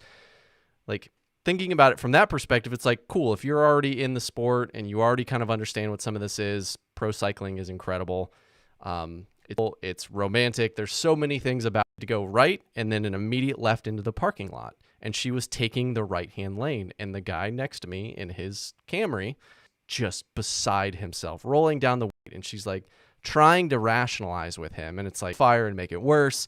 But it's like in that situation, just going to be inscatory, and I mean, I've been there maybe 100 times, right? You know what I mean? Where it's like, so, I mean, I've taken every different approach and, none of them have worked. You know what I mean? I mean, a couple times you get someone that, understands for a second or whatever, but that doesn't erase the fact that you just had a near-death experience, so it's just kind of, it's a perception that I don't know how to change it. Like, I don't know what the answer is to that. Like, I think it's like, You don't have that in Europe. And that's because for years and years and years, the bicycle's been a transportation mode. You Correct. know, we Visibility. don't have that infrastructure set up in cities to make bicycle, really that safe. There's some cities, you got Minneapolis, some parts of Seattle. There's some, cities that have great bike infrastructure, but, are you riding to work in Minneapolis 6 months a year on your bike? Like just it's Right. there has to be a certain, like acceptance that this is pretty much what is accepted in society as riding a bike as a commuting type thing. Give them space, like the consequence of not doing that is not only, and I think too, the fact that you can hit somebody on, you can kill somebody in a car, on their bike. You can basically run somebody over And it doesn't. and be intoxicated Yep. and not serve jail time. Yeah. Yep. I mean, Well, we I can, will say, on a positive note, it's nice to see some of the messaging coming from Secretary Pete this week about saying bikes are infrastructure and bike lanes are part of infrastructure, and that's a good start. it might just be saying the words, but yeah, fine. to your point, it's cool. We have somebody in a position of power that is essentially stroking, a couple I, hundred I million do, or a couple $1 billion checkbook to make these things part of infrastructure and part of the massive infrastructure plan for the country. I just worry about the, you know, and I'm not trying to be overly political at all, but when you get that type of message from somebody like Mayor Pete, the people that don't like Mayor Pete for whatever their reason are and would never ever vote for him for anything aren't going to hear that message at all. Yeah. So having someone that's on that, that the very left leaning side, or not even very left leaning, he's pretty freaking moderate, honestly, but Yes. we need to have both sides of the fence say this is what we're doing with our Right. infrastructure money. And I think we're pretty far off from that happening, because there's a whole side of the political spectrum that we're going to throw the beer can at the guy riding the bike, not, Right. if we make a bike lane over here, it's going to make traffic a lot, so I think we're pretty far off from that. And I think that, the last 4 years has kind of shown us a lot when it comes to the divisiveness of Sure. this country, and who believes what and what's going to get done because of Yeah. that. There's plenty of wish in one hand, shit in the other, see which fills up faster. Like that is like, we want what we want. It may not happen, but it is at least nice to have some positive messaging as someone in the bike community. Right. Just like it's nice to see what Shimano did, and we've mentioned it before with their All Bodies on Bikes campaign, and Sure. to see those things, like I feel like there's just like we talked with Rob from USAC, is there's not a silver bullet for their problems. There's not a silver bullet for what we're talking about. But I think the more people like you that are doing things that are outside of the realm of needing bike racing to justify doing cool shit on a bike, the more that companies see investment and return on that investment, no matter how small it is, then you can start to see that super tanker from the major brands start to invest in those things. Also, it's nice seeing government officials talking about it. It's nice seeing more people commuting by bike. It's just such, like, it's going to take all of those things, and it's going to take everybody pulling on all of the levers to move it. And it's not going to, I don't want to be a downer on all this conversation, but it's going to be, I would imagine that all three of us will probably be in the ground by the time that we really get it figured out. Change is slow, especially this kind. Yeah. And I mean, being in the cannabis industry, even though things have moved fairly quickly in the past few years, I mean, our parents thought that it was going to be completely, legal in the 70s, 100%. Yeah, so it's change is slow, And I think that's an important piece, and I think a really, really brilliant piece to kind of put the pin on, right? Is change is slow. We've been talking about this all night tonight, right? We've been talking about the changes in your life and what's been going on during the pandemic in the cannabis industry on Kauai, and how that's been, and you had massive change from an injury and what that recovery is like. Change is slow, but it is always progressive. And if we're all trying to move into place, I think that that's how we find ourselves in the best place, if we're always looking forward. So with that, before we turn to some AMA questions, which we want to knock out and then let you go deal with what is probably the busiest day of your entire year, Bro, holiday, It's right? Black bro, Tuesday. we're slammed. Like I'm His legit. phone's Like been on fire the entire time. They're like, I why can't would wait to check numbers and I get off this thing. But anyway, yeah. but regardless, I think that when we look at change being slow, but it being incremental and us growing, I want to ask you the question we always ask you at the end of the show, which is, what do you want people to take away from this for themselves to think about from our conversation tonight? There's a few things we talked about today, but like kind of us hitting on that change piece at the end. I think that's pretty important that, there has been a lot of change going on, like not only just in the cycling landscape over the past year, but, of course, in the whole world landscape over everything else.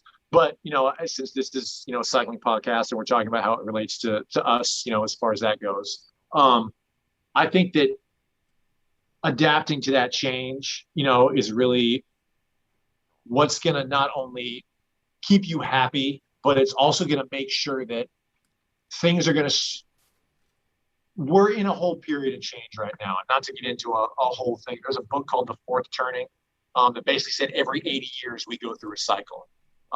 And right now we're in the last part of that cycle called the fourth turning. That's a tumultuous time where, there's upheaval, there's, social, things that are going on that seemingly there's no solution for. And all that time will pass, and then, we'll get into another first turning again. And I think us being in that time right now, we all have to navigate that. And whether that be directly relating to the cycling world, as it relates to what we're talking about, or, everything else, navigating that change, I think, is really what we all have to kind of embrace right now. So, all the change that I've had in the past, since we've talked at least, or, since I've moved out here to Hawaii in the past 3 years, like all that, as you said, has been progressive, has been beneficial, but it's because I've been proactive about recognizing what the change is and how to adapt myself to that change so that not only I'm successful, but that I'm happy and that everything around me is also clicking. So yeah. I like that. I like that as see that there's change, recognize it, and be proactive about adapting to it. Right. Being engaged with it as opposed to being passive and letting it flow over you and screw your shit up. Well, and I like also what you said about making sure that you're happy, but also that everything else around you is happy. And I think that's where that kind of harmony is, and we've touched on it a couple times now, is I think that's where we're kind of lost is we want everybody collectively. We want everybody to bend to our kind of internal desires, and we want everybody to think the way that we think, and it's just not going to happen. But that's okay. That's good. We should all disagree, and that's okay. But the thing where it gets destructive is when you're trying to constantly fight against everything around you, and it just feels right now that piece of it feels overwhelming. I think about this all the time, and it's something I've had to struggle with, but like I've learned to accept, is the only person that gives that much of a shit about your opinion is you. So if you recognize that, and that, you may have a strong opinion about something, but everybody's got their own, and, like nobody's going to recognize your point of view the way you do, even though, somebody may think they do, nobody ever will. So don't go around thinking that, your opinion is just going to be, catered to by everybody, because everybody's got a different one, and you'll be a lot happier, So. Exactly. That's why I've got a John every time I'm about to tweet. I'm like, hey, John, should I tweet this? And then John's like, don't tweet that. Bring it down 3 notches. It's like, dial it back to like not me talking to Doug level. And I'm like, okay. I'm not. I got off Twitter. I deleted it just because the conversations were getting too. It's hard, man. It's a hard space. It's a hard space. So, dude, this is legit been awesome. We've got a couple questions that have popped in the AMA. We want to hit them real quick. But as always, a thanks to our sponsors, all our Pebbles, for being here this week. Old or new, we cannot do this without you. You are the critical mass that allows us to bring all of this content to you every week. So make sure, like, subscribe, do all things, follow us on the social media, and go and join our Patreon today and help support this mad insanity that we make every week. Yes, and in addition to you guys helping bring this thing to, well, you guys bringing it to yourselves, it's like a self-fulfilling prophecy. You're bringing good into the world. There's some partners that we need to thank each and every week, and they're people that have really helped us basically since season 1 bring the Gravel-Lot to you guys. And in addition to you guys, they are kind of the reason that we're able to do the live stream and give you guys discount codes and just all of that stuff. They are great partners that we think you guys should support. They are, as we talked earlier in the show, they are the types of people that are willing to invest in these things that move not only the bike industry, but also humanity forward. And they're people that we're very, very proud to be partnered with. And we are super proud to be supported and clothed anytime we're wearing Lycra by our friends at Be Free Ride Bikes Apparel. Adam and his entire team over there have just been amazing for the past several years working with us. If you need custom apparel for your team or you're just looking for some new duds for yourself, make sure to head on over to bfrbcycling.com and get yourself all outfitted for the upcoming season. And if you enjoy coffee, espresso, caffeinated, or decaf, you guys should know by now that you need to be reaching out to Dan and Grimper Brothers Coffee. Hit the link in our show notes. Head to grimperbrothers.com now. You can get on the subscription service. You'll actually end up with a free bag of coffee. And guys, it's legitimately hand-roasted small batches of coffee. Each one of the blends on Dan's website, if you go to, again, grimperbrothers.com, you can see all of the different blends, where all of the beans come from, and what those causes or what those profits from each of those bags goes to. It's athletes, it's events, it's causes, it's all kinds of good things, putting good back into the world, but also it is badass coffee that you guys need to get some now. Absolutely. And also make sure to go check out our friend Mitch at BioWheels Fit Studio and Workshop right here in Cincinnati, offering you a host of bike fitting services intended to provide you with the best fit that you've ever had on a bike. Also has a massive selection of awesome bikes, and he knows exactly what's coming in what size and when it's happening. So if you're looking for a Cervelo or a Specialized or a Moots or a number of different things, go hit up Mitch at BioWheels and he will get you sorted out. He also has the Ritual All Natural Skincare, which is small batch handmade chamois cream, custom blended for your team or your shop, and it is made right here in Cincinnati using it's now all locally sourced organic vegetable oils, vegetable butters, things like that. So it is all natural. Everything is actually good for your body. Your skin absorbs it. It likes it. It makes it stronger. And they will make you custom blends, whether it's you want more menthol, you want a different smell, you want different graphics on the actual tub. You can get that stuff for your team.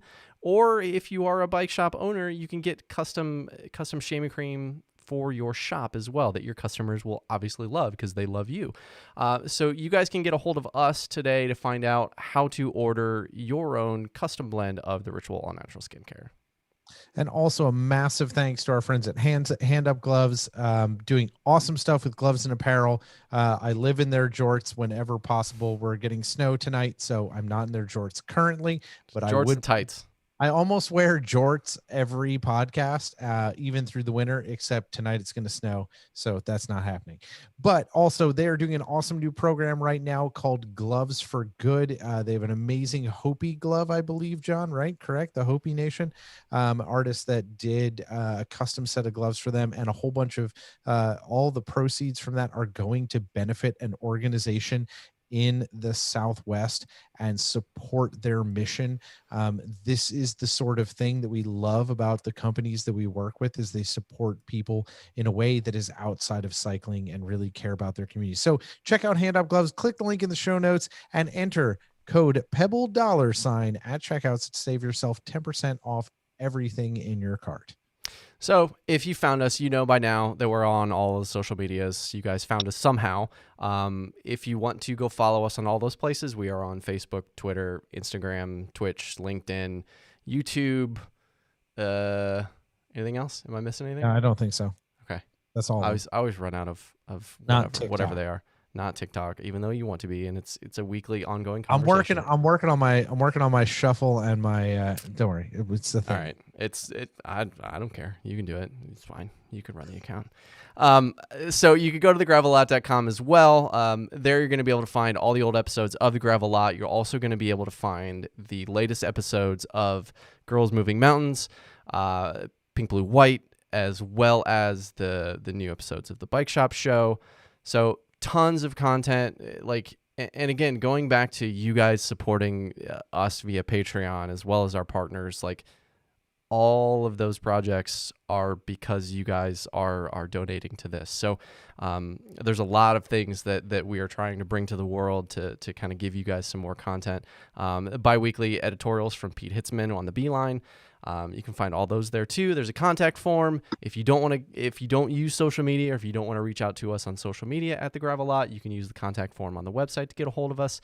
And we're going to be streaming every Tuesday, 6:30 p.m. I've been saying Eastern Standard Time, but now it's Eastern Daylight Time because I've completely forgot that we sprung forward. Let's just call it ET. It's easier. Cincinnati time. We're just going to call it Cincinnati time. Cincinnati time. It's fine.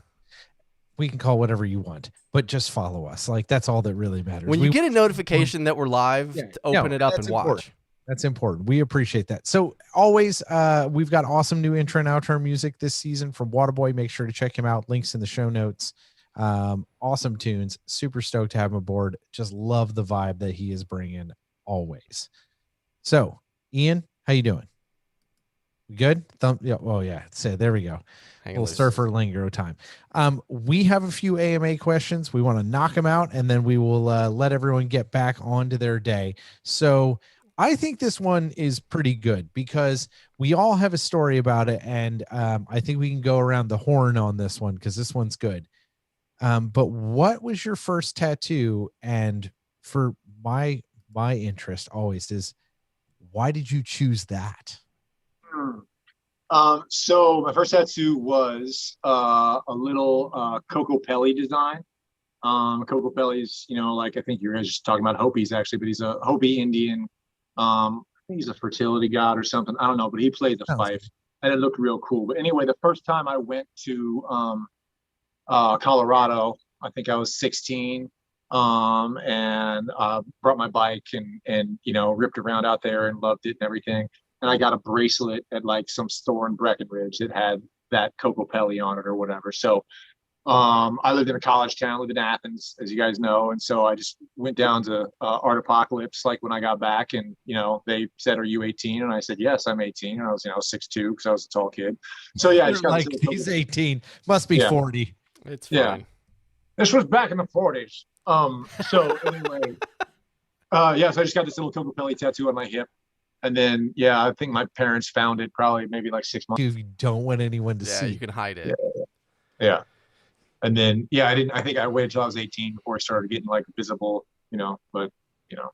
and I just started, but for the last year and a half or so, I've been dating a tattoo artist that has her own shop out here. So I've definitely gotten a few more. Remember how we were talking about getting the dirty tattoo that was the clean soap. Yeah, so I got that on my thigh. She did that. And crazy story real quick about that. So Adam Meyerson was the first one to get that clean tattoo. Okay. Right. Yeah. He had it done in Athens, Georgia. And Billy, my girlfriend who owns this tattoo shop, she was the shop manager at that shop. She didn't do that tattoo, but she was the shop manager at that shop. And Mike, her buddy, who was, still at that tattoo, did the tattoo on Adam. And Adam got back to me. Adam Meyerson did, was yo, that's was that done? He's I know Miss Billy. She was the shop manager at Pain and Wonder where I had it done. So it was I didn't even know that before she did the tattoo. And you're a tattoo artist, you see a million tattoos. You're not gonna remember the one in 2002 that But she knows Adam. She remembered Adam used to come down and get tattoos all the time. When he was in Athens, Georgia, because the Twilight Crit was down there. And, Brilliant event. So anyway, crazy. I got the ironic dirty tattoo, and it turns out that the person that did it was the shop manager at the place where the original clean tattoo got done. That's perfect. Anyway, crazy. But yeah, so John, where did you get your first tattoo? Mine is the two dots, and probably can't even see them. It's just two dots on the inside of my wrist. But my wife and I got them at the same time. She has mine are on my left wrist, on the thumb side, and then hers are on the right wrist on the thumb side. She has two identical dots as well. And not to get too dark, they are for both of us. When she walks, she always walks on my left side. So when we hold hands, the dots are next to each other because they are the two pregnancies that we lost when we were going through our fertility challenges. So they're always facing up, so we can always see them. They're always right next to each other when we hold hands, because without her, I wouldn't have made it through that. And I think without her, our marriage wouldn't have made it through that. So that whole story gives a completely new meaning to some of the struggles that you can go through as just a human, but also as gave me a lot of perspective on why marriages fail and the amount of bad things that can happen to somebody before you just can't move on. So they're literally two dots. It took less than like 4 minutes for the artist to do both of us. It was more setup and tear down than anything else, but that was one where we had been talking about going and getting like my first tattoo. She has a bunch of tattoos, but my first tattoo for a long time, and this one was just a couple weeks after we had lost a 12-week. We were just going in for the 12-week checkup, and that morning we were talking about names. On the way into the doctor's office when they did the sonogram and did find a heartbeat. So it was just a couple weeks after her second DNC. So it was just one of those things that was like, yeah, this makes sense. This is something I want to actually carry and have to look at for the rest of my life, because it was such an influential period, good and bad, in terms of the things that were awful, but also the things that I think both of us took away from it. So I remember that time. You? I got a Celtic cross on my right arm, because Celtic. I think McClintock. I'm half. Yeah, right. You can only see the Portuguese, but my last. I was gonna say brown bear isn't very Celtic. No, it's true. But also, I thought my parents would potentially not be mad at me because it's a cross.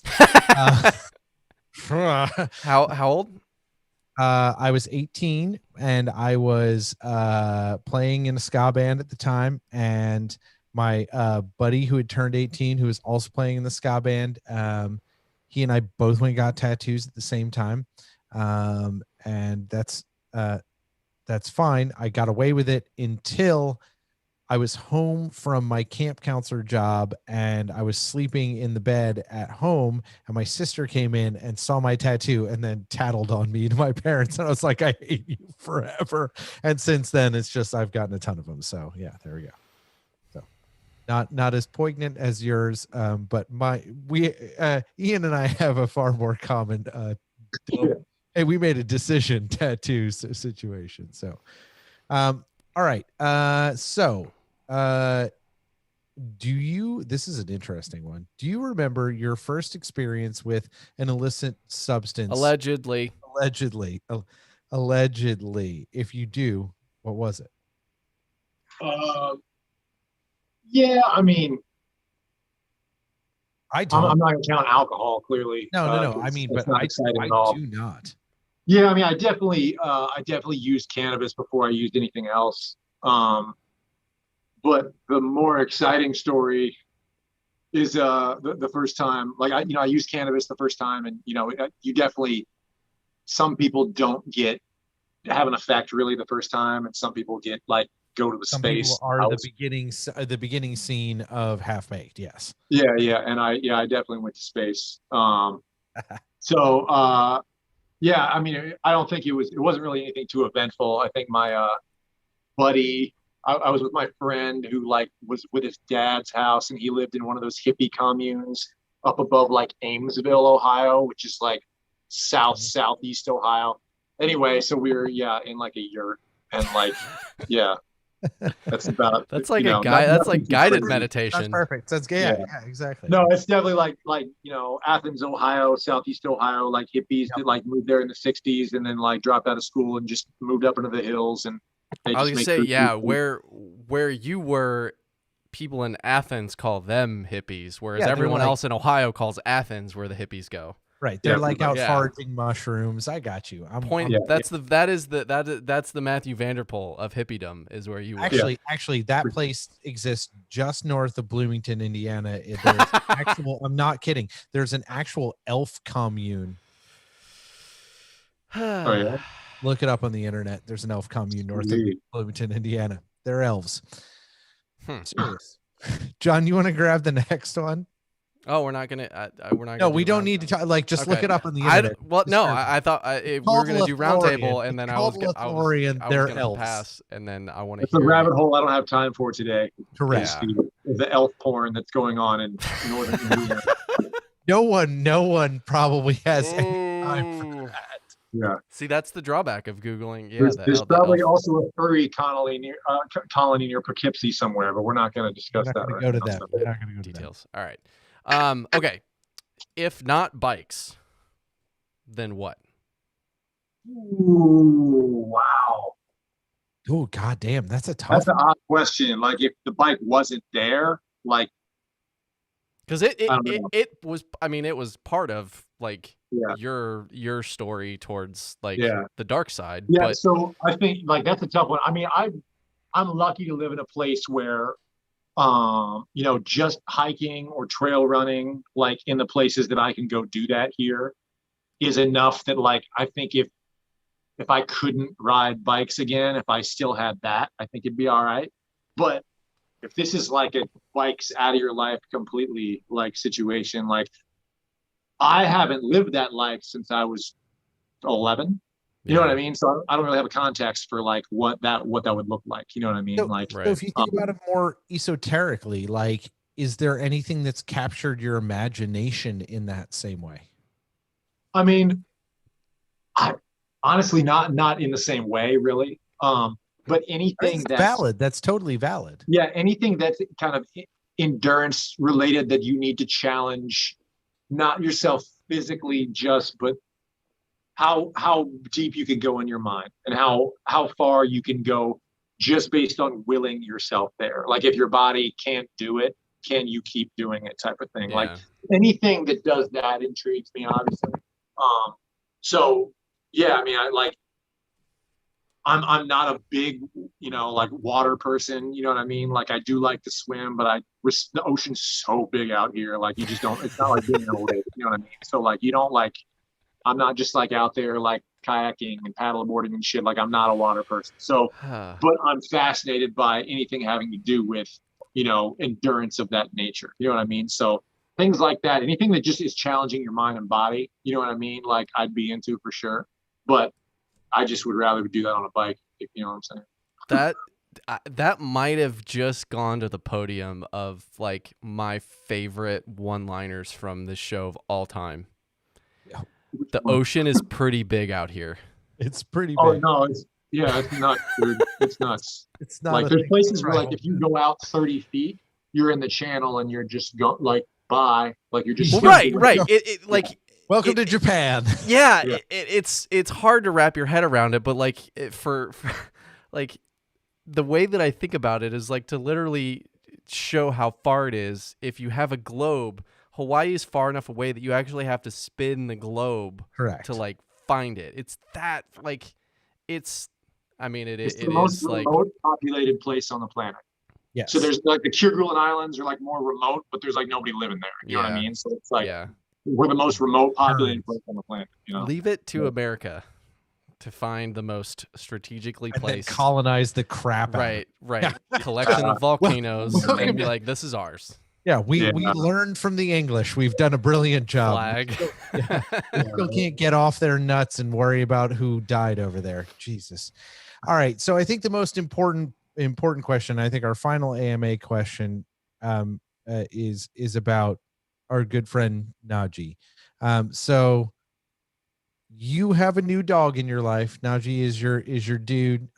He's as I believe a Catahoula mixed with pit bull, and he is adorable and sweet and wonderful.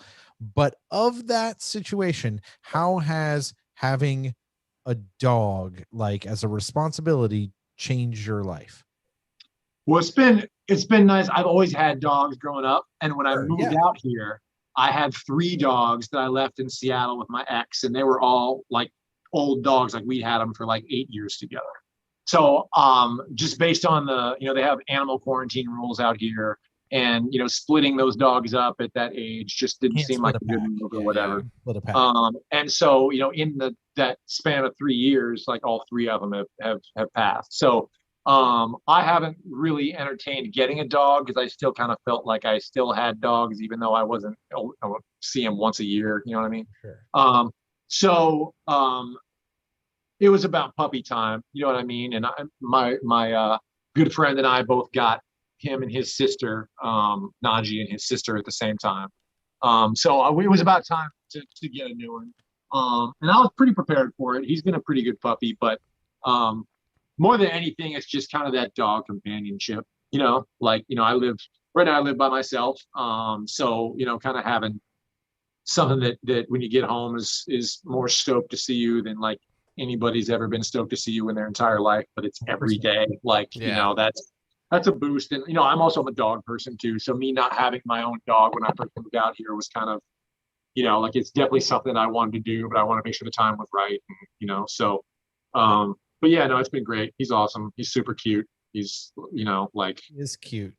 He's a little bit too cute. He's one of those like really, really, really like he has light eyes and like he's gonna get into trouble someday. Pretty. He's too pretty for his own good. Yeah, for sure. You're gonna he's awesome. He's definitely he's not allowed to have his own Instagram though. He's not old enough yet, and I know what kind of predators are out there. So he's only going to be on mine, and then when he does have one, I will have the password.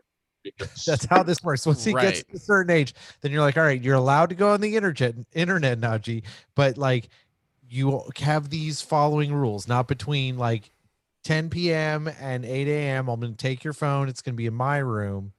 Yeah, I'm approving all followers. I'm approving all followers. Yeah, yeah. Screen also, time.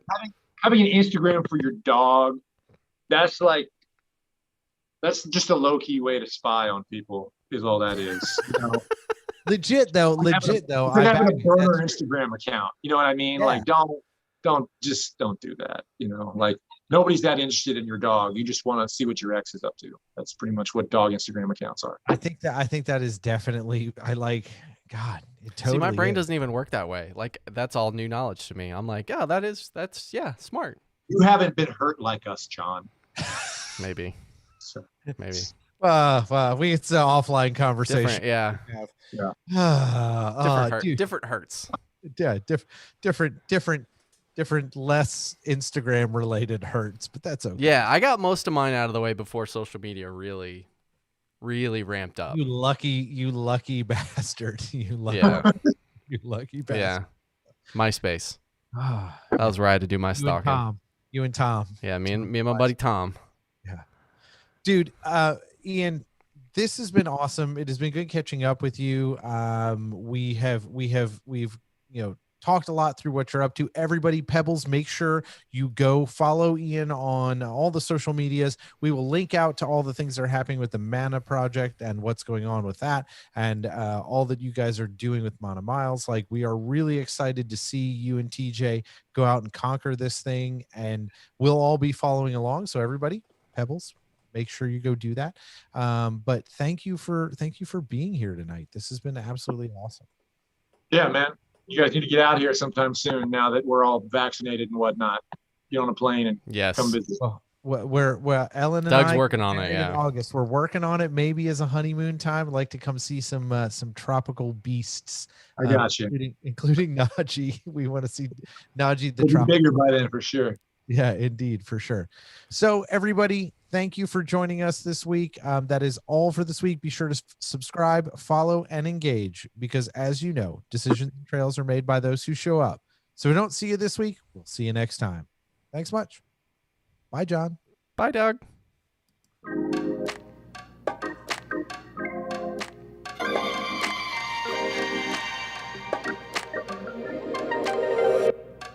Bye.